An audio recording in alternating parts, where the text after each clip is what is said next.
Қайырлы күн достар, бүгін сіздерге асқабақтан кекс жасайтын боламын. Өте пайдалы, сіздер де жасап көріңіздер. Ең алдымен асқабағымызды бөліктерге бөліп, мантаваркада пісіріп аламыз. Піскеннен соң қабығынан ажыратып, ыдысымызға салып, пюре жасаймыз. Өте пайдалы кекс. Силиконовый лопаткамен жақсылап араластырып аламыз. Қантымызды салып, пюре жасаймыз. Менің рецептерім сіздерге ұнаса, достарыңызға ссылканы жіберіңіздер. Алдағы уақытта күшті рецептермен бөлісемін. Каналыма тіркеліп, қоңырау батырмасын басып, тіркеліп алыңыздар.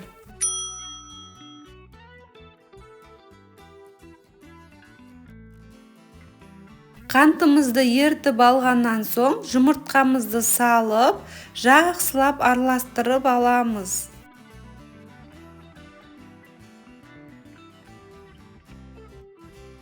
Ендігі кезекте сұйық майымызды құйып, жақсылап араластырып аламыз. Керекті ингредиенттер описание бөлімінде.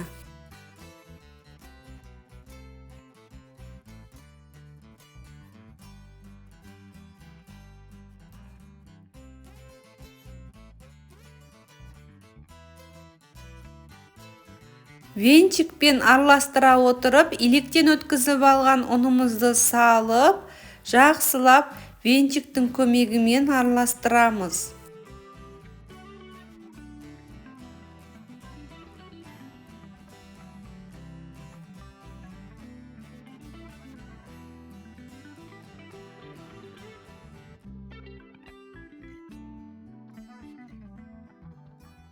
Бір шай қасық пищевой содамызды салып, араластырамыз.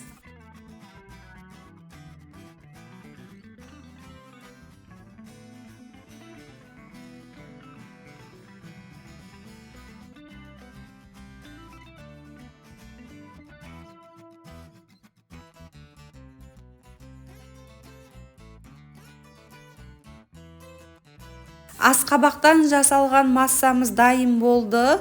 Дәмі әдемі болу үшін апельсиннің цедрасын үккіштен өткізіп қоссаңыздар болады. Өте дәмді болады. Сіздер де жасап көріңіздер. Қосып алғаннан соң жақсылап араластырып аламыз.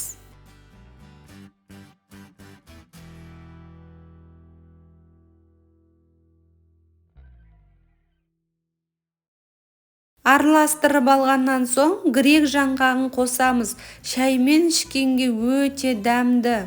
Грек жаңғағын бір келкі қылып араластырамыз. Осымен біздің асқабақты массамыз дайын болды. Ендігі кезекте кекс қалыптарына құямыз. Менде силиконовый форма, майлаудың қажеті жоқ. Бірден 2 қасық құямын. Сіздерде металл форма болатын болса, сары маймен майлағандарыңыз дұрыс.